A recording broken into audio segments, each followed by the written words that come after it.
Webari mnongo murebi wito mukundwa wa Tayari West TV kandi kubasa kutambura nitwe omukwisyaho ebirungi nebisyakurga omyanga bitari mwe na bimwe. Erizoba tusibire ahari Kabare University kandi egineshangwa omu district ya Kabare niyo university ya government yonka eri omuchanga echa Kigezi kandi hasibireho mukoro ogwo kutekaho abana ningashi okujweka abana bamazire emishomo yabo ubwo murundi ogwo 10 kwiha university egi netandika kukwatirwaho government twareba abeji bari kwingana 10 rukaga nshanju na bashatu bari kubasa kumara emishomo yabo kandi bari kuhebwa amabaruha gabo kugira ngo base kuzaherokwe babase kuronda emirimo ninga batandike gukora ebintu bitari mwe na bimwe kurugirira abibabase kubona bashoma yese kindi ekitwareba Erizoba no kugira ngo mbejaba rukomera rukaga nshanju na bashatu abamara emishomo yabo haba harimo nabeji mushanju abamazire PhD ningashi ababa ba doctors omubyo bwegeshe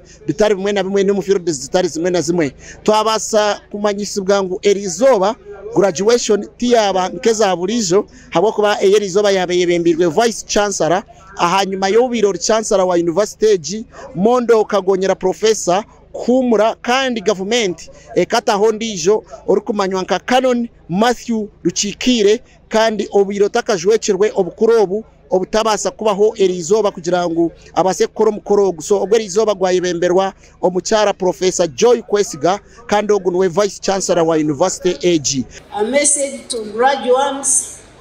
we congratulate all of you on the completion of your individual programs. As I've always emphasized to all graduates as a Vice Chancellor, learning does not stop with the certificate. This is only the beginning. We must embrace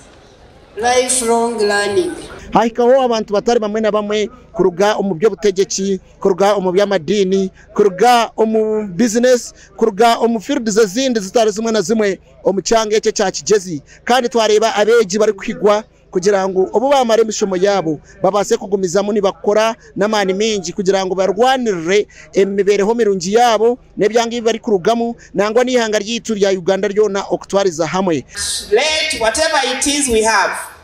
it's much more of how are the products of the education system. The key transformation of any nation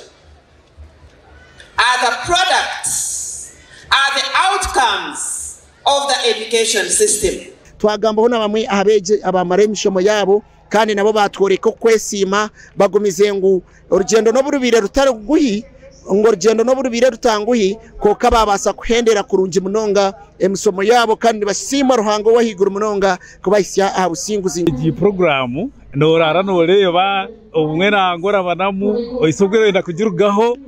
konko isogwiro joti ogumisiriza mbwenu so okwikaha izo wankeri nekintu cyangu norabiro mu bintu biringwa kandi kitwaraho nemyaka mingi ntuzagumiza muntika ombyanga bitari mwe na mwe kubayisi hamakuru gatari gamwe na gomwe no kugira ngo iwotaruga ari Tayari West irakariyitu habo kubeke hayo kugira ngo ekwisi hebirungi nebisya kurwo mu cyanga cyawe ndi job namanya apuri ahabwa Tayari West television aha omu district ya Kabare.